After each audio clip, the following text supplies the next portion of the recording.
Hello दोस्तों, स्वागत है आपके अपने एकमात्र यूट्यूब चैनल T10 क्लासेस में। दोस्तों, इस वीडियो में मैं आपको विभिन्न प्रकार के खेल से संबंधित कुछ मुख्य बातें बताऊंगा जो अधिक से अधिक प्रतियोगी परीक्षाओं में पूछे जाते हैं। तो दोस्तों, विदाउट स्किप किए आप वीडियो को अंत तक देखिएगा ताकि जिससे मेरे द्वारा दी गई पूरी जानकारी आपको प्राप्त हो। ठीक है दोस्तों, तो आइए बिना समय को बर्बाद किए स्टार्ट करते हैं। तो दोस्तों, सबसे पहले हम बात करते हैं क्रिकेट के बारे में।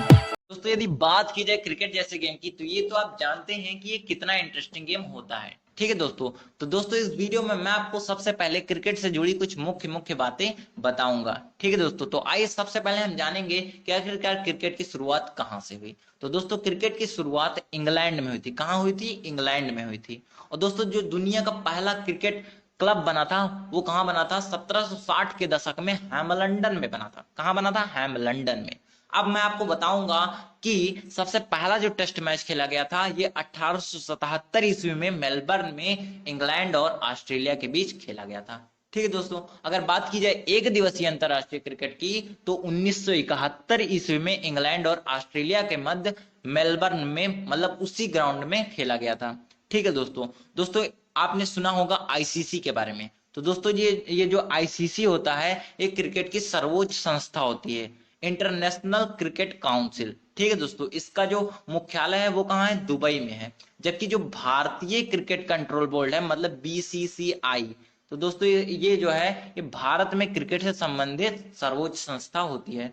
ठीक है दोस्तों, अब हम जानेंगे कि आखिरकार भैया भारत में क्रिकेट की शुरुआत कब हुई। तो दोस्तों, जो भारत में क्रिकेट की शुरुआत हुई वो अंग्रेजों द्वारा 18वीं सदी में हुई थी। कब हुई थी? 18वीं सदी में हुई थी। भारत ने पहला जो मैच खेला था वो किसके विरुद्ध खेला था? वो इंग्लैंड के विरुद्ध खेला था। अब भैया कब खेला था? तो ये 1932 ईस्वी में खेला था। कब खेला था? 1932 ईस्वी में। ठीक है दोस्तों, तो अब हम जानेंगे कि एक पक्ष में खिलाड़ियों की संख्या कितनी होती है। तो दोस्तों, एक पक्ष में खिलाड़ियों की संख्या क्रिकेट में 11 होती है। कितनी होती है? 11। अब हमको जानना है कि विश्व में सबसे बड़ा स्टेडियम कहाँ है। तो दोस्तों, विश्व में सबसे बड़ा स्टेडियम नरेंद्र मोदी स्टेडियम है जो कि भारत में स्थित है। ठीक है दोस्तों, इसको सबसे पहले हम लोग किसके नाम से जानते थे? सरदार पटेल के नाम से जानते थे, लेकिन अब इसको हम नरेंद्र मोदी स्टेडियम के नाम से जानते हैं। अब हम जानेंगे कि विश्व में सबसे छोटा स्टेडियम कहाँ है। तो दोस्तों, ईडन पार्क का आपने नाम सुना होगा। ईडन पार्क स्टेडियम जो है ये विश्व का सबसे छोटा स्टेडियम है और ये कहाँ स्थित है? न्यूजीलैंड में स्थित है। ठीक है दोस्तों, अब हम जानेंगे कि भाई साहब ये जो क्रिकेट गेम है ये इंटरेस्टिंग गेम है, तो ये कहाँ कहाँ का राष्ट्रीय खेल है? इंटरेस्टिंग गेम तो है लेकिन ये कहाँ कहाँ का राष्ट्रीय खेल है? तो दोस्तों, जो अब मैं आपको ये जो देश बता रहा हूँ यहाँ यहाँ का ये राष्ट्रीय खेल है। ठीक है दोस्तों, जैसे कि इंग्लैंड, ऑस्ट्रेलिया, न्यूजीलैंड, एंटीगुआ और बारबाडोस, बर्मुडा, जमैका, ग्रेनाडा, इन सब देशों का ये राष्ट्रीय खेल है। ठीक है दोस्तों, आइए अब मैं आपको क्रिकेट से जुड़े कुछ शब्दावली के बारे में बताते हैं जो कि एग्जाम में ज्यादा से ज्यादा पूछे जाते हैं। दोस्तों, इन शब्दों को आप अपने ध्यान में जरूर रखिएगा। ठीक है दोस्तों, इन शब्दों को अपने ध्यान में आप जरूर रखिएगा। देखिए दोस्तों, क्रिकेट में विकेट कीपर होता है, फील्डर होता है, LBW, rubber, bails, bat, dead ball, swing, fine leg, hit, wicket, maiden, throw, square leg आदि ये सारे जितनी भी चीजें लिखे हैं ये क्रिकेट के शब्दावली हैं। ठीक है दोस्तों, आइए अब मैं आपको क्रिकेट से जुड़ी कुछ संबंधित कप और ट्रॉफियों के बारे में बताता हूं। ठीक है दोस्तों, रणजी ट्रॉफी। दोस्तों, भारत में रणजी ट्रॉफी की शुरुआत 1934 ईस्वी में हुई थी। कब हुई थी? 1934 ईस्वी में। ये प्रश्न भी आपसे पूछ सकता है, इसलिए आप इसको भी अपने माइंड में बैठा रहिएगा। Irani cup, Dilip cup, Cooch Behar trophy, CK Naidu trophy, Deodhar trophy, JK Bose trophy, Sheeshmahal trophy, Moinuddin gold cup, Vijay Hazare trophy, Vijay Merchant trophy, GD Birla trophy, Rani Jhansi trophy जो कि ये महिला क्रिकेट कप संबंधित है। ठीक है दोस्तों, तो ये सारे संबंधित कप ट्रॉफी किससे हैं? क्रिकेट से। किससे हैं? क्रिकेट से। ठीक है दोस्तों, तो इतनी सी बातें थी। अब हम जानेंगे अगले गेम के बारे में। दोस्तों, अब हम बात करेंगे बैडमिंटन के बारे में। तो सबसे पहले हमको क्या जानना है कि बैडमिंटन का शुरुआत कहाँ से हुआ। तो दोस्तों, बैडमिंटन का शुरुआत इंग्लैंड में हुआ था। इसकी सर्वोच्च संस्था क्या है? इंटरनेशनल बैडमिंटन फेडरेशन, जिसकी स्थापना कब हुई थी? 1934 ईस्वी में। ठीक है दोस्तों, अब हमको बात क्या करना है कि विश्व बैडमिंटन चैंपियनशिप की शुरुआत कब हुई। तो दोस्तों विश्व बैडमिंटन चैंपियनशिप की शुरुआत 1977 ईस्वी में हुई थी। ठीक है दोस्तों, अगर बात की जाए कोर्ट की लंबाई की तो वो कितनी होती है, 44 फीट होती है। और कोर्ट की चौड़ाई की बात की जाए तो वो कितनी होती है, 20 फीट। और वहीं नेट की ऊंचाई की बात की जाए तो वो कितनी होती है, 5 फीट। अब हम बैडमिंटन से जुड़े कुछ प्रमुख खेल शब्दावली के बारे में आपको बताएंगे। ठीक है दोस्तों, कि जैसे court long, service net, fault, double fault, service break, match point, set point, और ये जितने भी लिखे हैं ये सब क्या है, बैडमिंटन के प्रमुख खेल शब्दावली है। ठीक है दोस्तों, अब हम आपको बैडमिंटन से जुड़े संबंधित ट्रॉफी और कप के बारे में बताएंगे, जैसे कि Narang Cup, Konica Cup, Rahmatullah Cup, Thomas Cup. Thomas Cup जो है ये पुरुष में दिया जाता है, उबेर कप महिला के लिए। तो ये जितने भी ट्रॉफी और कप लिखे हैं ये पुरुष वर्ग और महिला वर्ग में दिए जाते हैं। ठीक है दोस्तों, यदि आपने हमारे चैनल को अब तक सब्सक्राइब ना किया हो तो सब्सक्राइब कर लीजिए, बेल आइकन का बटन दबा दीजिए ताकि जिससे मैं कोई नया वीडियो अपलोड करूं तो आप तक सबसे पहले पहुंचे। ठीक है दोस्तों, अब हम बात करेंगे फुटबॉल के बारे में। तो सबसे पहले हमको क्या जानना है कि फुटबॉल का आरंभ कहाँ से हुआ। तो दोस्तों फुटबॉल का आरंभ इंग्लैंड में माना जाता है और यहीं विश्व का पहला फुटबॉल क्लब मतलब कि शेफील्ड फुटबॉल क्लब का गठन हुआ था। ठीक है दोस्तों, अब हम बात करेंगे कि विश्व की सबसे बड़ी फुटबॉल संस्था। तो दोस्तों विश्व की सबसे बड़ी फुटबॉल संस्था फीफा है, जिसका मतलब होता है federation international D football association. इसका मुख्यालय कहाँ है, ज्यूरिख स्विट्जरलैंड में है और इसकी स्थापना की बात की जाए तो 1904 में हुई थी। ठीक है दोस्तों, अब हम बात करेंगे पहले विश्व कप के बारे में, मतलब कि पहला फुटबॉल विश्व कप कब आयोजित किया गया। तो दोस्तों पहला फुटबॉल विश्व कप जो है वो 1930 में उरुग्वे में आयोजित किया गया था, जिसमें विजेता कौन था, उरुग्वे था, और उप विजेता कौन था, अर्जेंटीना था। ठीक है दोस्तों, अब बात की जाए खिलाड़ियों की संख्या। तो दोस्तों फुटबॉल में एक पक्ष में खिलाड़ियों की संख्या कितनी होती है, 11। अब बात करना है कि सबसे ज्यादा बार विश्व कप जीतने वाला देश। तो सबसे ज्यादा बार जीतने वाला जो देश है उसका नाम है ब्राजील। कितनी बार जीता है उसने, सर्वाधिक 5 बार। ठीक है दोस्तों, अब हम बात करेंगे फुटबॉल के कुछ शब्दावली के बारे में। ठीक है दोस्तों, तो इसमें कुछ शब्दावली इस प्रकार से हैं, देख लीजिए आप लोग। Referee, full back, half back, handball, free kick, hattrick, penalty kick, और जो जितने भी लिखे हैं ये सब क्या है, फुटबॉल के शब्दावली। अब हम बात करेंगे फुटबॉल के प्रमुख ट्रॉफी और कप के बारे में, जैसे कि डूरंड कप, रोवर्स कप, संतोष ट्रॉफी, बीसी राय ट्रॉफी, निजाम गोल्ड कप, मर्डेका कप और कोलंबो कप इत्यादि। ठीक है दोस्तों, तो ये सब क्या है, फुटबॉल के प्रमुख ट्रॉफी और कप है। दोस्तों अब हम जानेंगे वाटर पोलो के बारे में। तो सबसे पहले हमको क्या जानना है कि वाटर पोलो का शुरुआत कहाँ हुआ। तो दोस्तों वाटर पोलो का शुरुआत इंग्लैंड में हुआ और कब हुआ, 1860 ईस्वी में। अब हम जानेंगे कि इसकी सर्वोच्च संस्था के बारे में। तो दोस्तों इसकी जो सर्वोच्च संस्था है वो फिना है, मतलब फेडरेशन इंटरनेशनल डी नाइटेशन एम्च्योर। ठीक है दोस्तों, अब हम जानेंगे कि अंतरराष्ट्रीय वाटर पोलो बोर्ड का गठन कब हुआ। तो दोस्तों अंतरराष्ट्रीय वाटर पोलो बोर्ड का गठन 1950 ईस्वी में हुआ था। ठीक है दोस्तों, अब इसके बाद हम जानेंगे कि पहला अंतरराष्ट्रीय मैच कब खेला गया। तो दोस्तों जो पहला अंतरराष्ट्रीय मैच था वो कब हुआ था, 1890 में हुआ था, इंग्लैंड और स्कॉटलैंड के बीच में हुआ था। ठीक है दोस्तों, और आधिकारिक जो प्रतियोगिता हुई थी वो सन 1874 में लंदन में हुई थी। ठीक है दोस्तों, तो अगर अंतरराष्ट्रीय मैच पूछा जाएगा तो 1890 ईस्वी में, और आधिकारिक पहली आधिकारिक प्रतियोगिता पूछी जाएगी तो 1874 में लंदन में। ठीक है दोस्तों, इसके बाद हम जानेंगे इसके खिलाड़ियों की संख्या। तो दोस्तों इसमें खिलाड़ियों की संख्या जो होती है वो 7 होती है।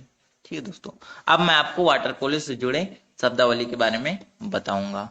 ठीक है दोस्तों, तो जैसे आप इस पर ध्यान दीजिए, goal line, campus ball, ball under, 2 metre line, 5 metre line इत्यादि। ठीक है दोस्तों अब हम बात करेंगे वॉलीबॉल के बारे में। तो सबसे पहले हम जानेंगे कि वॉलीबॉल का शुरुआत कहाँ से हुआ। तो दोस्तों वॉलीबॉल का शुरुआत संयुक्त राज्य अमेरिका में हुआ। इस खेल को विलियम जी मॉर्गन ने 1895 ईस्वी में शुरू किया। विलियम जी मॉर्गन कहाँ के रहने वाले थे, अमेरिका के रहने वाले थे। ठीक है दोस्तों, अब हम बात करेंगे कि वॉलीबॉल का सर्वोच्च संस्था। तो दोस्तों वॉलीबॉल का जो सर्वोच्च संस्था है वो FIVB है, मतलब कि इंटरनेशनल वॉलीबॉल फेडरेशन, जिसका गठन कब हुआ, 1947 ईस्वी में पेरिस में हुआ था। ठीक है दोस्तों, लेकिन इसे 1984 ईस्वी में स्विट्जरलैंड के लुसाने में ले जाया गया। ठीक है दोस्तों, अब हम बात करेंगे कि वॉलीबॉल में खिलाड़ियों की संख्या कितनी होती है। तो दोस्तों वॉलीबॉल में एक पक्ष में खिलाड़ियों की संख्या कितनी होती है? 6 होती है।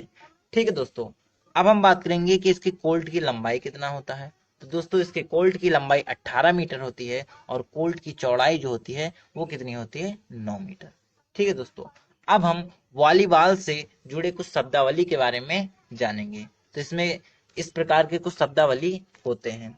ठीक है दोस्तों, जैसे net fault, rotation, blocking, volley pass, service, hook, set, setup, referee, smash, इस प्रकार से जितने भी लिखे हैं ये सब वॉलीबॉल के शब्दावली हैं। ठीक है दोस्तों, अब हम वॉलीबॉल से संबंधित कप और ट्रॉफी के बारे में जानेंगे। कुछ इस प्रकार से हैं: grand champions cup, VCC cup, federation cup, India gold cup, super challenge cup, Shivanthi Swarna cup, Manarakkat, MS Joseph trophy इत्यादि। दोस्तों अब हम बात करेंगे बेसबॉल के बारे में। तो सबसे पहले आप जान लीजिए कि बेसबॉल की शुरुआत जो है वो कहाँ से हुई थी? अमेरिका से हुई थी। इसके बाद आप जान लीजिए कि बेसबॉल में खिलाड़ियों की संख्या कितनी होती है? 9 होती है।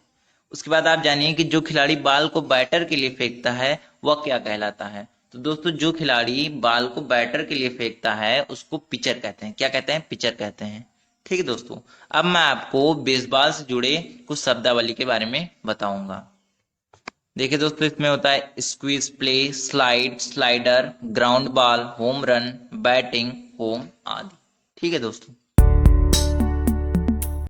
अब हम जानेंगे टेबल टेनिस के बारे में। तो दोस्तों मैं आपको सबसे पहले बता दूं कि टेबल टेनिस को पहले पिंग पोंग भी कहा जाता था। पिंग पोंग एसोसिएशन का जो गठन हुआ था वो 1921 में हुआ था। ठीक है दोस्तों, अब हम जानेंगे कि टेबल टेनिस का शुरुआत कहाँ से हुआ। तो दोस्तों टेबल टेनिस का जो शुरुआत माना जाता है वो इंग्लैंड से हुआ था। ठीक है दोस्तों, उसके बाद अब हम जानेंगे कि इंटरनेशनल टेबल टेनिस एसोसिएशन की शुरुआत कब हुई।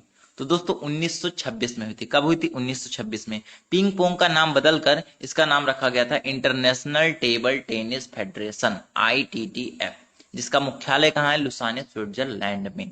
ठीक है दोस्तों, उसके बाद अब हम जानेंगे कि टेबल टेनिस का विश्व चैंपियनशिप का पहला मैच जो हुआ था वो कब आयोजित हुआ था। तो दोस्तों विश्व चैंपियनशिप का जो पहला मैच था वो 1927 ईस्वी में आयोजित हुआ था। ठीक है दोस्तों, उसके बाद अब हम जानेंगे कि इसमें खिलाड़ियों की संख्या कितनी होती है। तो दोस्तों इसमें खिलाड़ियों की संख्या 1 या 2 हो सकती है। ठीक है दोस्तों, आपको मैं एक चीज और बता दूं कि जो टेबल टेनिस का गेंद होता है उसका रंग सफेद अथवा पीला हो सकता है। ठीक है दोस्तों, या तो सफेद होगा या तो पीला होगा। अब मैं आपको टेबल टेनिस से जुड़े कुछ शब्दावली के बारे में बताऊंगा। ठीक है दोस्तों, इसको ध्यान में रखिएगा आप। Pen hold grip, back spin, centre line, rally, let, reverse, service, foul, Chinese grip, ये आदि जितने भी लिखे हैं ये सभी क्या हैं? टेबल टेनिस के शब्दावली हैं। ठीक है दोस्तों, अब मैं आपको टेबल टेनिस के कुछ संबंधित ट्रॉफी और कप के बारे में बताएंगे जो पुरुष और महिला वर्ग में दिए जाते हैं। जैसे बर्ना बेले कप जो कि पुरुष में दिया जाता है, जयलक्ष्मी कप महिला में दिया जाता है, राजकुमारी चैलेंज कप जूनियर महिलाओं के लिए है, रामानुज ट्रॉफी जूनियर पुरुष। ठीक है दोस्तों, तो इतनी सी बातें थी, आप इसको अपने ध्यान में रखिए। दोस्तों अब हम जानेंगे हॉकी के बारे में। तो सबसे पहले हम जानेंगे कि हॉकी की शुरुआत कहाँ हुई। तो दोस्तों हॉकी की शुरुआत मिस्र में हुई और उसके बाद ये खेल धीरे धीरे इंग्लैंड में खेले जाने लगा और वहीं पर इसका संगठित क्लब 1861 में स्थापित हो गया। ठीक है दोस्तों, अब हम जानेंगे कि हॉकी की सर्वोच्च संस्था। तो दोस्तों हॉकी की सर्वोच्च संस्था इंटरनेशनल हॉकी फेडरेशन है। क्या है? International hockey federation. इसकी स्थापना कब हुई? 1884 ईस्वी में। ठीक है दोस्तों, और इसका मुख्यालय कहाँ है? लुसाने, स्विट्जरलैंड में। कहाँ है? लुसाने, स्विट्जरलैंड में। ठीक है दोस्तों, अब हम जानेंगे हॉकी में खिलाड़ियों की संख्या। तो दोस्तों हॉकी में एक पक्ष में खिलाड़ियों की संख्या कितनी होती है? 11। ठीक है दोस्तों अब हम जानेंगे कि हॉकी का पहला अंतरराष्ट्रीय मैच कब खेला गया। तो दोस्तों हॉकी का पहला अंतरराष्ट्रीय मैच 26 जून 1895 को रायल में वेल्स एवं आयरलैंड के बीच खेला गया। किसके बीच? वेल्स एवं आयरलैंड के बीच। ठीक है दोस्तों, अब हम जानेंगे कि हॉकी का पहला विश्व कप कब खेला गया। तो दोस्तों हॉकी का पहला विश्व कप 1971 ईस्वी में बार्सिलोना में आयोजित किया गया था। ठीक है दोस्तों, तो आइए अब हम जानते हैं हॉकी के कुछ शब्दावली के बारे में। दोस्तों इसमें स्टिक होता है, penalty stroke, scoop, sideline, referee, tie break, penalty, under cutting और ये जितने भी लिखे हैं ये सब हॉकी के शब्दावली हैं। ठीक है दोस्तों, इनको भी आप अपने माइंड में बैठा के रखिए क्योंकि इनसे बहुत से प्रश्न पूछे जा सकते हैं। दोस्तों अब हम जानेंगे हॉकी के प्रमुख कप और ट्रॉफी के बारे में। देख लीजिए इसमें क्या क्या आते हैं। आगा खां कप, जवाहरलाल नेहरू हॉकी प्रतियोगिता, सुरजीत सिंह हॉकी प्रतियोगिता, लाल बहादुर शास्त्री हॉकी प्रतियोगिता, Guru Nanak trophy, Gurmeet trophy, Abdul Razzaq cup और ये जितने भी लिखे हैं ये सब हॉकी के प्रमुख कप और ट्रॉफी हैं। ठीक है दोस्तों, तो दोस्तों अब तक के लिए बस इतना ही। बाकी के जो गेम बचे हैं उनके बारे में मैं आपको अगले वीडियो में बताऊंगा। आप सभी को वीडियो देखने के लिए बहुत बहुत धन्यवाद। यदि आपको वीडियो अच्छी लगी हो तो वीडियो को लाइक करिएगा, अपने मित्रों में ज़्यादा से ज़्यादा शेयर करिएगा, कमेंट करिएगा और हमारे यूट्यूब चैनल टी10 क्लासेस को सब्सक्राइब करिएगा। बेल आइकन का बटन दबाना बिल्कुल भी ना भूलिएगा ताकि जिससे मैं कोई नया वीडियो अपलोड करूँ तो आप तक सबसे पहले पहुँचे। यदि आप चाहें तो टी10 क्लासेस को इंस्टाग्राम पर फॉलो कर सकते हैं। वहाँ पर जीएस के क्वेश्चन, रीजनिंग के क्वेश्चन, करंट अफेयर्स के क्वेश्चन आते रहते हैं। यदि आप किसी भी प्रकार के रीजनिंग के क्वेश्चन में फंसते हो तो आपको मात्र 2 स्टेप फॉलो करके आप उस प्रश्न का उत्तर पा सकते हैं मात्र 5 मिनट में। तो दोस्तों धन्यवाद।